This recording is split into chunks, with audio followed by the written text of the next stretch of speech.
Gas cylinder విషయంలో ఒక అనుమానం ఉంది అధ్యక్ష. ఉన్నవి 70 లక్షల కనెక్షన్లు అధ్యక్ష. 70 లక్షల కనెక్షన్కు 500 రూపాయల చొప్పున 12 సిలిండర్లు ఇస్తే 4200 కోట్ల పైచిలకు ఖర్చు అవుతుంది అధ్యక్ష. కానీ ఇవాళ వాళ్ళు ఇచ్చినటువంటి అలొకేషన్ కేవలం 200 కోట్ల రూపాయలు.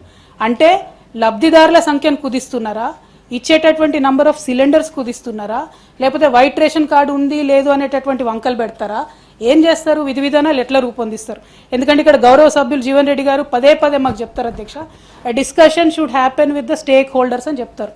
మరి ఈ విధి విధానాలు మీరు నిర్ధారించేటప్పుడు స్టేక్ హోల్డర్స్ని, అన్ని పొలిటికల్ పార్టీస్ని కలుపుకొని విధి విధానాలు చేస్తారా ఏంది అనేటటువంటి ప్రశ్న మాత్రం మిమ్మల్ని అడుగుతా ఉన్నాం అధ్యక్ష. అట్లా బ్రాడ్ మైండెడ్ అప్రోచ్ తీసుకోవాలని కోరుతున్నాం అధ్యక్ష. ఇక చివరి క్లారిఫికేషన్ గౌరవ ఉప ముఖ్యమంత్రి గారిని కోరేది ఏంటంటే అధ్యక్ష, 2000 యూనిట్లు ఉన్నటువంటి వారికి మేము ఉచితంగా కరెంట్ ఇస్తామని చెప్పారు. 200 అధ్యక్ష, 200 ఉన్నటువంటి వారికి ఉచిత కరెంట్ ఇస్తామని చెప్పారు.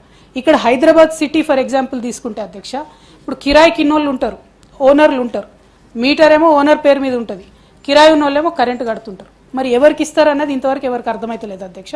ఇటువంటి చిన్న చిన్న clarifications absolutely sir, committee form చేసి మమ్మల్ని పిలవండి సార్, మేము మా సూచనలు తప్పకుండా ఇస్తాం. అన్ని పార్టీల నుంచి అబ్సల్యూట్లీ ఇస్తాము. Absolutely sir, we will also consult. So we are just asking you for clarification sir, ఎట్లా చేస్తారు ఏంది అన్నది. అధికారం మీకు ఇస్తే మమ్మల్ని సూచనలు ఇవ్వమంటే అట సార్ పని చేయమంటాయి. ఎగ్జాక్ట్లీ, మీరు ఒక ఫార్మల్ ప్రొసీజర్ క్రియేట్ చేయండి సార్, తప్పకుండా మా పార్టీ నుంచి అఫీషియల్ గా రెస్పాన్స్ అన్నది కూడా ఇస్తాం అధ్యక్ష. These are my clarifications. Thank you.